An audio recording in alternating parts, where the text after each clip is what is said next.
It is almost impossible to adapt the limits of the language to the career and interests of Dr. Barbara Brown. Her career has been one of pushing her own disciplinary interests to the point at which she felt she should break out of the limits of those disciplines in the interest of getting at the truth of persons under stress. After studying medicine for 3 years, she gave up the study and pursued a doctorate in pharmacology, which she received from the University of Cincinnati. Her early career centered on highly productive bench research in the development of specific therapeutic agents as a researcher for pharmaceutical firms. Time does not permit, nor does my capacity at pronunciation, a full rundown of her impressive record in therapeutic agents. Along the way, though, she started making dramatic discoveries on behavioral determinants of specific neurophysiologic reactions in both animals and humans, including the discovery that eye movements are invoked in non-visual recall, that responses to LSD are dependent upon the mode of visual recall, and the provision of the first objective proof that individuals can readily learn to control their own brain electrical activity. Her research has led her in the manner of a first-class scientist beyond the confines of pharmacology to other institutions where she could carry out broader researches into the manner in which individuals can control themselves through a wide range of their own physiologic functions. She is the author of the leading volume on that subject, New Mind, New Body, The World of Biofeedback, has been a consultant to the Department of Experiential Physiology of the Veterans Administration at Sepulveda, California, as well as a staff member at the University of California at Irvine and at UCLA. She now devotes her time to consulting work, writing, and lecturing. It is a pleasure for me to welcome to Iowa Dr. Barbara Brown.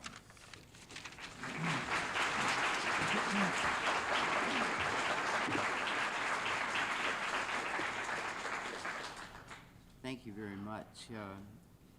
Well, the topic of this symposium is America's Health and Human Condition. And I see from the program that this subject is very well covered from the standpoint of medical care, medical costs, medical efficiency or inefficiency, however you want to say it, and medical problems. And as someone who has spent a very long lifetime in the medical sciences, I must say it's very heartening to see such a vigorous attention paid to these kinds of problems. But I seem to detect what I think may be a major oversight in the various considerations about the human condition and the health of society.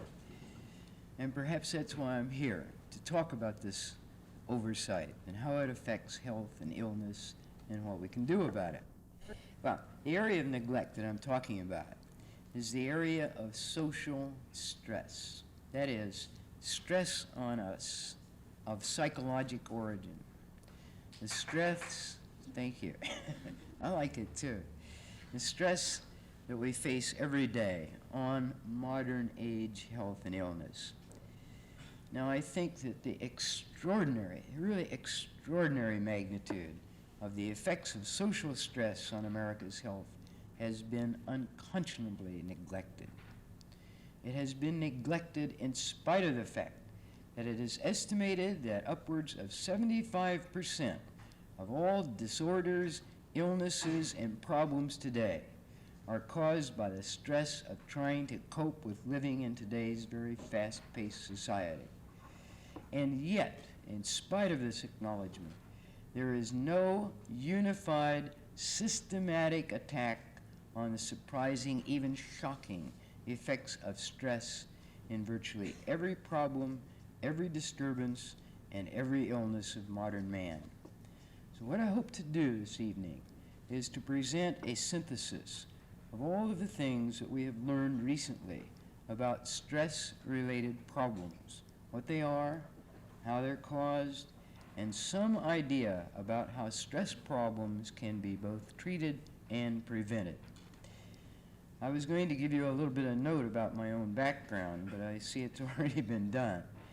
But I have been involved, and I've had the opportunity to be involved in the frontiers of research in both of the areas that are very critical to man's existence, and that is medicine and psychology. I began in pharmacology, worked there developing new therapeutic agents, supervising clinical trials, evaluating new medical therapeutics, and so on. And at one time, when I discovered a new drug, the class of which is known today as psychoactive agents, when I discovered this new drug, the importance of higher order brain processes in the way in which this drug performed its effect convinced me that I should do something else. And I was propelled into the area of psychopharmacology, ultimately, and along with me, a lot of other people in pharmacology. And then I went into psychophysiology and eventually into the whole area of psychodynamics. And in the past, 20 years, my experimental work in neurology and in neurophysiology, and that is electroencephalography and those kinds of things, along with some clinical experience, has led me to believe that the role of mind, that man's cognitive, intellectual capabilities, man's ability to manipulate states of consciousness may indeed be the predominant influences in man's state of health, both physical and emotional. And until the past 10 years, the significance of higher order mental processes or mental activities in health and illness has been assiduously ignored. But the recent discovery of biofeedback and the revived interest in techniques such as progressive relaxation, autogenic training, meditation, and other techniques which involve complex mental functions, all of these things have revealed the importance, perhaps the supreme importance, of cognitive function in the health sciences. And so tonight, I'm going to emphasize the role of cognitive factors and try to describe some of the mechanisms by which mental activities are involved in the maintenance of health, the cause of illness, and in the recovery from disordered function, disordered physiologic and emotional functions. And the reason for my emphasis is twofold. First, because of the prevalence of stress disorders. They're more prevalent than people can ever realize. And the second reason for my emphasis is because science has already made quite remarkable progress in relieving and preventing the physical problems of man. Whenever a concerted effort has been made, such as having to conquer polio or yellow fever or tuberculosis or making kidneys, artificial kidneys or hearts, science has found and very promptly found the answers. And science has demonstrated its capacity to solve a great many human problems of physical origin. The fact is that the physical side of man's nature is fairly well under control from the standpoint of understanding physical problems and their solutions.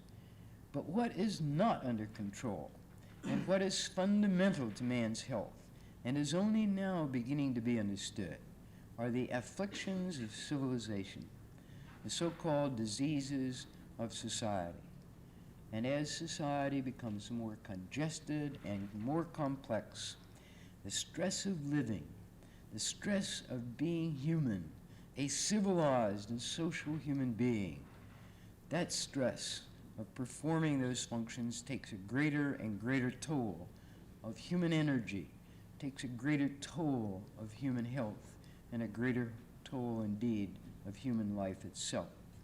Now that may sound like a rather flamboyant, overly expansive statement, but I assure you it is not. You and I, as average human beings, nearly every day see people reacting badly to the demands of modern life. And as people in the health professions, we also know that there are such things as neuroses and psychosomatic problems that are reactions themselves to the problems of life. But too few far too few people concerned with America's health today have any awareness of the mind-boggling dimensions of the diseases of society. I'd like to introduce just a short interlude here to tell you something about daily stress. I suppose all of you know and understand what is stressful to you during the day. But I wrote this up on the airplane coming out to give you some idea of the kinds of things we're subject to. You may think after you hear this that I've had quite a day. I think so too. First, I set the alarm for 7 o'clock this morning so I would be sure to have plenty of time to make the airplane. I woke up at 6 by the clock, perfectly delighted that I had another hour to sleep. I went back to sleep, woke with the alarm. At 7 o'clock, went in to fix my coffee, turned on the radio, and discovered the electricity had been off for an hour. It was really 8 o'clock. Now I hurried. I was in a big hurry. I ran down my driveway to get my newspaper before it was stolen by somebody passing by. Down in my driveway was a truck with a bulldozer on it, stuck, trying to turn around in my driveway. I told the man to move it, and he said he'd try.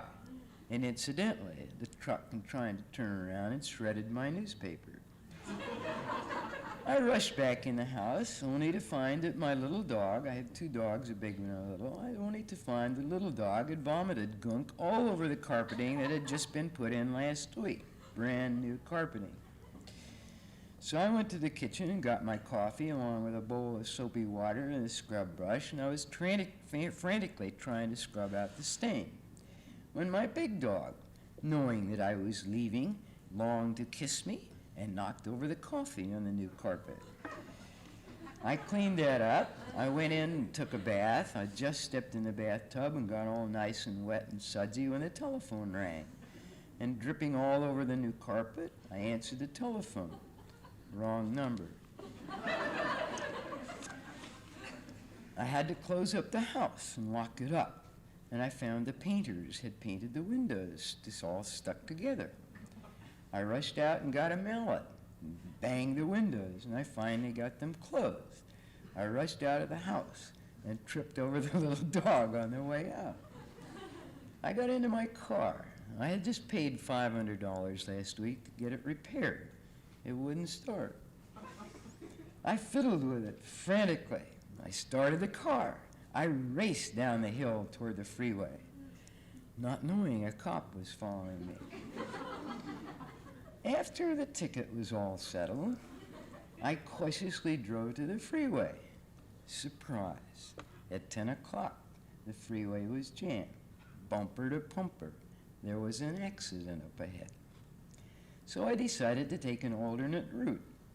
I drove down an exit onto what I thought was a good alternate route, and guess what? It was under repair. They were putting new asphalt on. There was only one line of traffic either way. You can guess how long that took. I finally arrived at the airport and went to my airport valet service because it's $6 a day parking at the airport. You go to one of the outside airport parking services. So I went to my favorite airport valet service, and guess what? It had gone out of business. So I raced over to the other parking lot. I parked. I got a ride to the airport, and there was a jam at United. Finally got up to the counter. You know what happened. My reservation was missing. I finally got an airplane. I finally got on the airplane, got up into the air, was desperate for a cup of coffee to get me over this situation. And just as the stewardess handed me the coffee, we hit an air pocket. I had a lot of coffee in my lap. Result? Very obvious. I got a terrible headache. I rode the entire trip with an ice pack on my head. I thought that would be the end, but it wasn't. The plane arrived early, 20 minutes early. Why do I always get on airplanes that come in early? There wasn't anybody to meet me. And in my hurry to leave the house, I had forgotten all of my correspondence about the names of people and where I was to go. But somebody turned up. I know how to handle these things. And I got to my room here at the Memorial Union, and it was absolutely stifling. So I tried to open the window. You guessed it, it was stuck. So I called for help, and they finally managed to open the window. And by this time, my head was starting to ache again, naturally. So I decided to go down to ice for ice. Ice was on the 4th floor, I was on the 5th floor. I didn't want to use the elevator because it's very slow and you have to stick a key in and punch the button and all this sort of thing. So I decided to use the stairway. So I ran out to the fire door, down the stairway, charged into the door at the 4th floor, and you know what it was locked. They locked them after 4 o'clock. I tried the one on the 3rd floor, it was locked. On the 2nd floor, it was locked. By this time, I had gotten clear down to the bottom floor, and then got in the elevator with somebody who couldn't figure out how to use the key. At any rate, any more of this, and I would be totally paranoid. So you can understand that the daily stresses take their toll. I got a terrible headache, a tension headache, a sick headache. I was ready to die. And this is mild stress. This is not the kind of stress that really causes a lot of sickness. But it is an example of the kinds of things that we have to go through every day. They're really horrifying. They're really horrifying. Well, what I've proposed rather recently is that we begin to classify back to the serious material. I've proposed that we begin to classify the diseases and the disorders and the problems that arise from social stress as social stress disorders or reactions, and for a very simple reason, of course, because they're all caused by reactions to social stress. And I've offered, who have I offered this to? I really don't know, the medical people, the psychologists, but I've offered a psychologic medical model showing that all of these illnesses have a common cause. And this model can be very easily understood, and it can be used for selecting the appropriate treatments for all kinds of stress illnesses. Now, first what I want to do is to try to show you the enormous number and great variety of illnesses, disorders, and problems that are caused by reactions to social stress. That is, the stress of coping with our very complicated social environment. The reactions can be manifest as anything from such seemingly benign disturbances such as general malaise. But the industrialist knows this as absenteeism, when you just don't feel very good. And stress problems can also be manifest as chronic unemployment, or they can be manifest as really very, very critical things, as fatal disabilities, such as coronary thrombosis. And what you can note is, for example, the wide range of emotional problems. Take neuroses. Neuroses covers everything from simple anxiety to hysterical and conversion neuroses, all kinds. These are all disorders primarily due to reactions to social stress. The next category is psychosomatic illnesses. Now, we've known for a very long time these are related to psychological stress. But it is not until very, very recently that we have come to understand that the actual mechanisms of these problems are related to reacting to social stress. For example, when I wrote the chapter on, I think it was biofeedback and blood pressure, I always think of it as writing a chapter on essential hypertension for the book New Mind, New Body. I gave evidence for essential hypertension is primarily a psychosocial disorder. But at that time, which was about 4 years ago, almost all of the concepts about essential hypertension were that it was a medical problem. And now, 4 years later, I think most of you are aware that even with very little additional research and clinical data, we now believe that essential hypertension is a disorder due primarily to reactions to social stress. Now, the next category is a surprising, rather recent development, where it's been confirmed that several illnesses are triggered or are exacerbated by occasions of stress. And up there, I think I have epilepsy and migraine. And to this list, we can add a number of other ailments. Anginal pain, coronary attacks. I don't know how many times in the last year I've read in the newspaper about people under stress having a coronary. I happened to be in Washington, D.C. at the time the Hanafi group held 160 hostages, and one of the people was taken away, was released because he had a heart attack. This thing happens over and over. There's another kind of illness that is either triggered or exacerbated by social stress, and that's arthritis, certain kinds of arthritis. Ultimately, we may find that the susceptibility to the more common infections among us have a direct relationship to our ability to cope with social stress.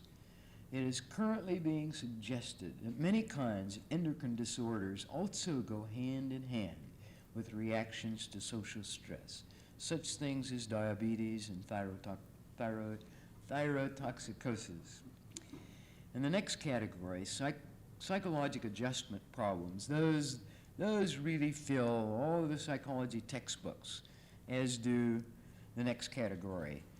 Social problems fill the sociologic textbooks. Things like chronic unemployment, crime, delinquency, and so on are due in large part to the effect of social stress.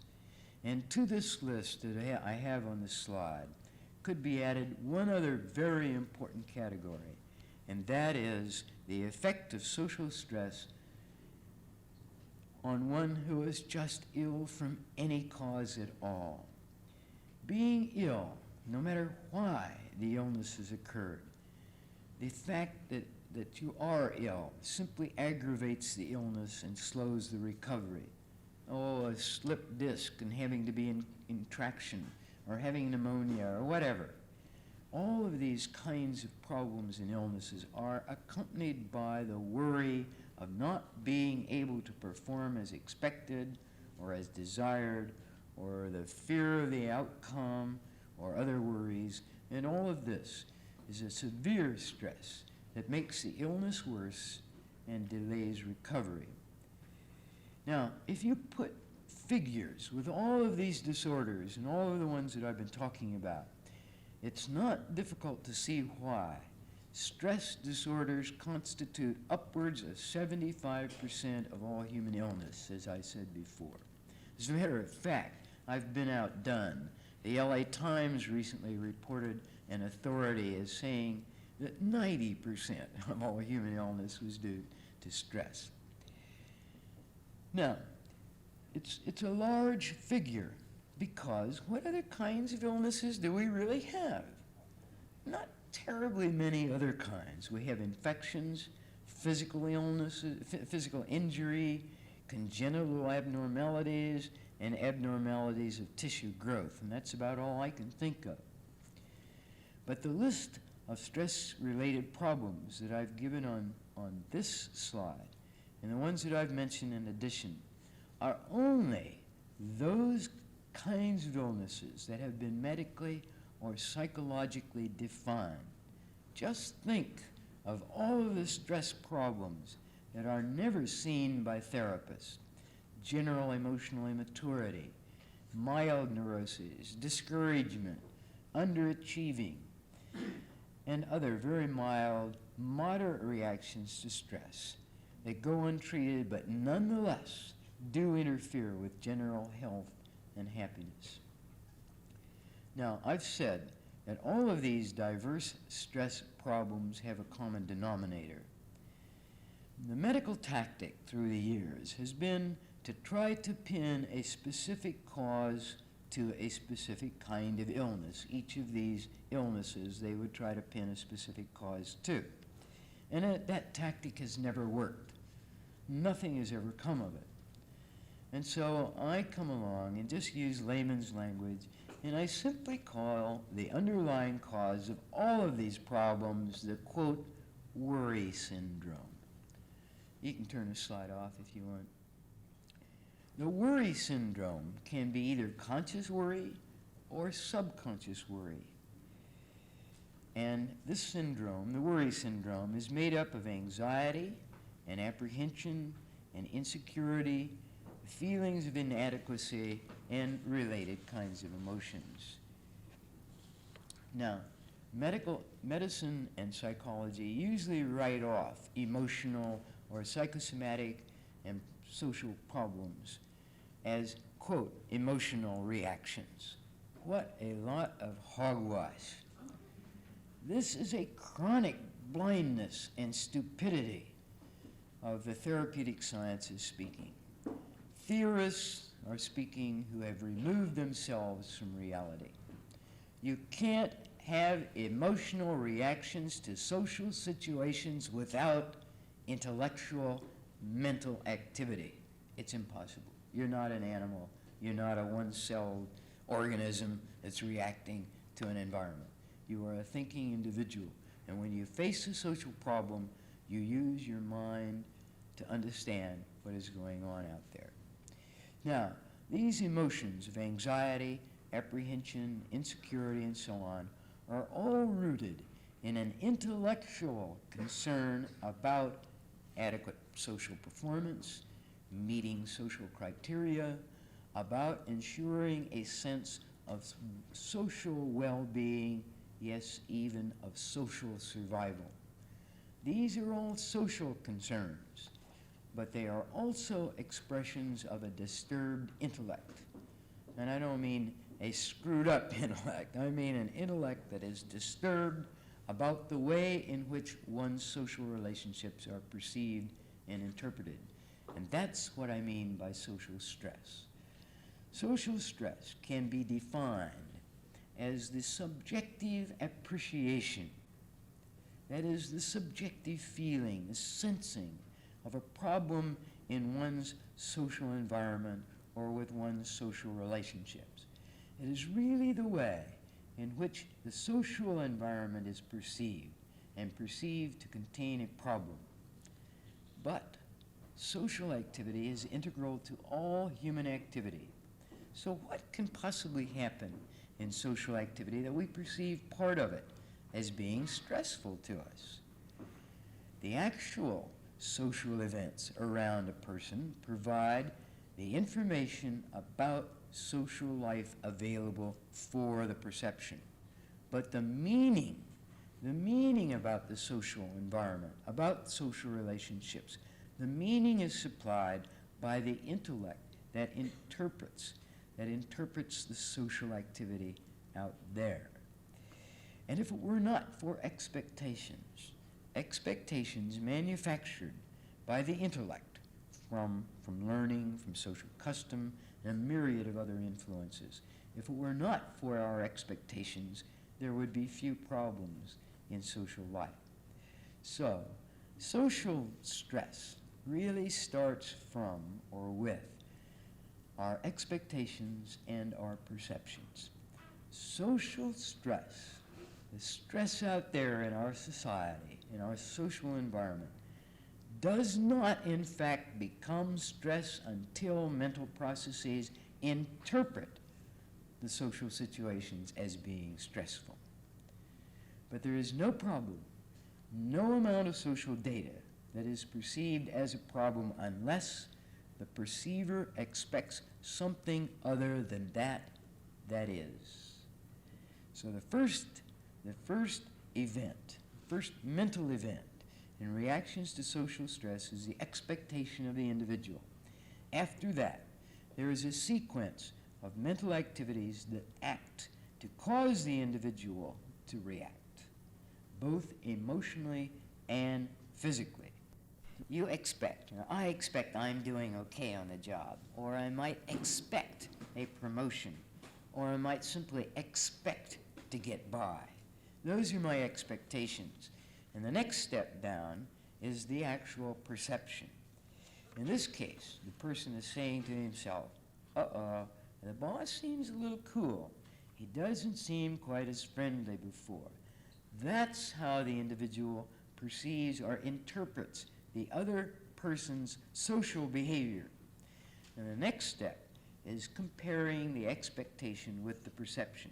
Now, granted, the perception may be and usually is emotionally colored because of the enormous complexity of communicating human behavior. In social situations, we all know, people tend to hide their motives or conform to custom or have moods, whatever it is. It's very difficult to interpret other people's behavior.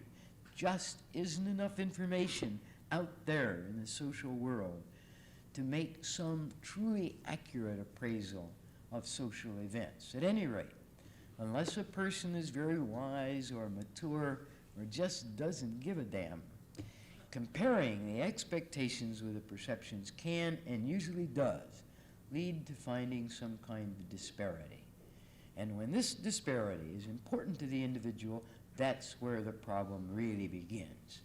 The syllogism of this comparison of finding the disparity, it's essentially is written up there as, A, if I'm doing okay, the boss is friendly. If the boss is not friendly, got a problem. And then with recognizing, either consciously or unconsciously, that there is a problem, then that very nasty, insidious, persistent process of rumination begins. Rumination is that pondering, speculating, mental regurgitating that one does with a social problem. Mulling over very scanty information, trying to find the answer to the problem. In plain language, rumination is worry that just won't go away. But it's no use, that rumination. There just isn't enough information to figure out the problem, let alone try and solve it. You don't know the other people's motives or their moods or their feelings or their thoughts. All you do is to perceive, and how I hate cliches, but it's good. All you do is perceive the tip of the iceberg. And that's really what you do in rumination. Rumination, which is persistent worry, has two very important effects on both mind and body. The first effect of rumination is the uncertainty of not knowing the answer to the problem you think you are seeing. The uncertainty leads to insecurity, and that leads to apprehension and anxiety, and this means that you are worrying about a threat to your own social well-being and perhaps survival in society. And the result is a physiological reaction, the old fight or flight reaction, called today the arousal response. And this physiologic reaction is a very interesting one because it's a very primitive physical response to imminent danger. And it consists, this arousal response, the fight or flight kind of thing, consists of preparing the body to take some action to defend itself. The muscles tense, getting ready to take action, to flee or fight or freeze or any physical activity, to remove or to escape the threat, to escape the danger. And this type of reaction occurs in all instances of threat, however remote and social. The body tenses, and the other systems of the body shift their activities to support what the muscles may have to do. The heart rate increases, blood pressure rises, the gut stops, that's when you get the butterflies, the mouth dries up, breathing becomes irregular, and so on. And in reacting to social problems, all of these physiologic changes occur on a modest scale, but they do occur nonetheless. And when they are sustained by repeated social trauma or simply by continued rumination and worry, the tensions accumulate and can lead to problems. The tension headache, ulcers, essential hypertension, any of the disorders that were on the other slide. And what is very little recognized is that the tension also occurs up here in the central nervous system. And the brain shows tension, and that's reflected in what the mind and emotions do, can lead to emotional problems. Now, this uncertainty and arousal of the organism should be enough of an effect of rumination, our chronic worry, our persistent worry, the kind that won't go away. But there is another effect that is equally important, and that is the effect of imagination that is a part of the rumination process. During rumination or worry, mental images are conjured up about the problem and its solution. These are mental reconstructions of variations of the social problem theme, mental visions out into the future, different futures with different kinds of solutions. And in the example on this slide, I don't know whether you can see it that well, under the rumination, number 1 indicates the uncertainty. It says, what is it? I'm ready, whatever it is. And number 2 indicates the reaction of the images. I pretend I'm hurt. I broke my ankle. Maybe you'll feel sorry for me. Maybe things will be better. If you want to verify, excuse me, if you want to verify the effect of mental images on the body, just imagine trying to eat a very sour lemon. The salivary juices flow, the mouth puckers, the gut may recoil. But remember, it's all in the mind. It has been demonstrated over and over by Dr. Jacobson and others what a very remarkable effect mental images have on the body. The more specific the image to the part of the body, the more that part of the body reacts. And it is an energy expenditure. For example, if you recall, if you're thinking about a social situation, worrying about it, you may assume the posture you have when you're reacting to that situation in real life. And that image will make you just as tense as you may have been originally. Well, time's running out, so I'll cut the rest short, but I think by now you've pretty much got the idea of what I'm trying to say. I have down here on the list another mental process, which is perceptual distortion. You're ruminating, you're projecting solutions to your problem, and you begin to color your perceptions so that you begin to see only that you want to see, hear only that you want to hear. Those things that you think are going to fit in a preconceived answer that you've already conjured up. And the last step is a real cortical mental block. The cortical and the mental activities are so preoccupied with the social problem that the cortex fails to recognize the body signaling that it's becoming tense, that tensions are existing. A person may say something like, as in the example, I'm getting another headache. It simply means that the cortex didn't pay attention to the mounting tension that ends up in the headache. The body signals, however, are still there, and they make some kind of an impression on the cortex so that the individual has the sensation of tension without knowing where that tension is coming from in his body. Now, this may be a little difficult scheme to follow. I don't think it's enormously difficult.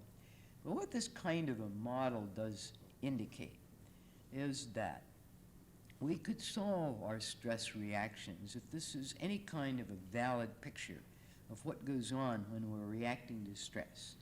The model says that we could select our treatments with a lot better rationale if we really knew what was going on. And this schema says that we have two major defects when we are reacting to social stress. The first one is that we have a deficiency of information about the social reality out there. We have a deficiency in knowing how to cope with social problems. Excuse me. Excuse me, and we don't really know. We don't have enough information to know whether our emotional reactions are appropriate or are not.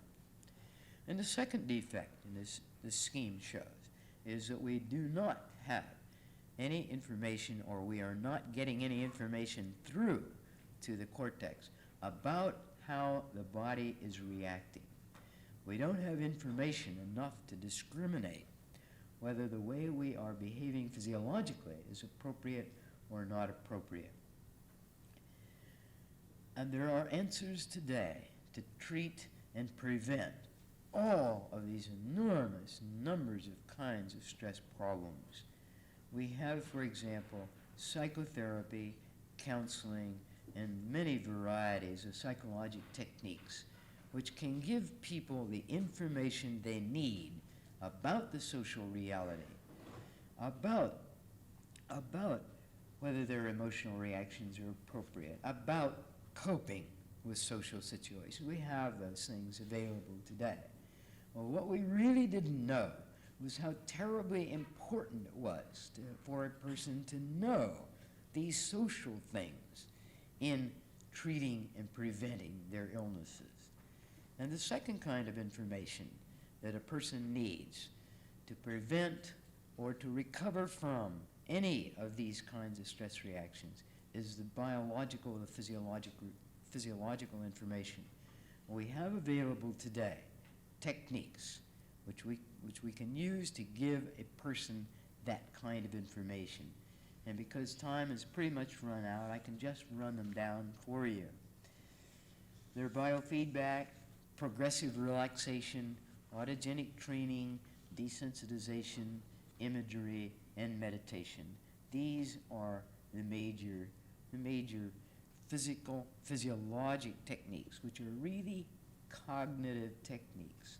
All of the techniques which I talked about, biofeedback through meditation, all evoke complex mental activities to carry out their effects. So what we have in this scheme and what social stress is all about is about a multitude of problems that are affecting our health today, pervasive in every level of society today. And we're not doing a thing about it because medicine and psychology have forsaken study of the mind a long time ago. Most of you may not realize psychology forsook the study of mind and consciousness in the 1880s. And they're only now beginning to understand that man has a mind. The whole thing is a lot of nonsense. And it's about time, I hate to be terribly vulgar about this, but it's about time that American medicine and psychology got together. And what's that commercial that says, get off the can and get on the stick? Thank you.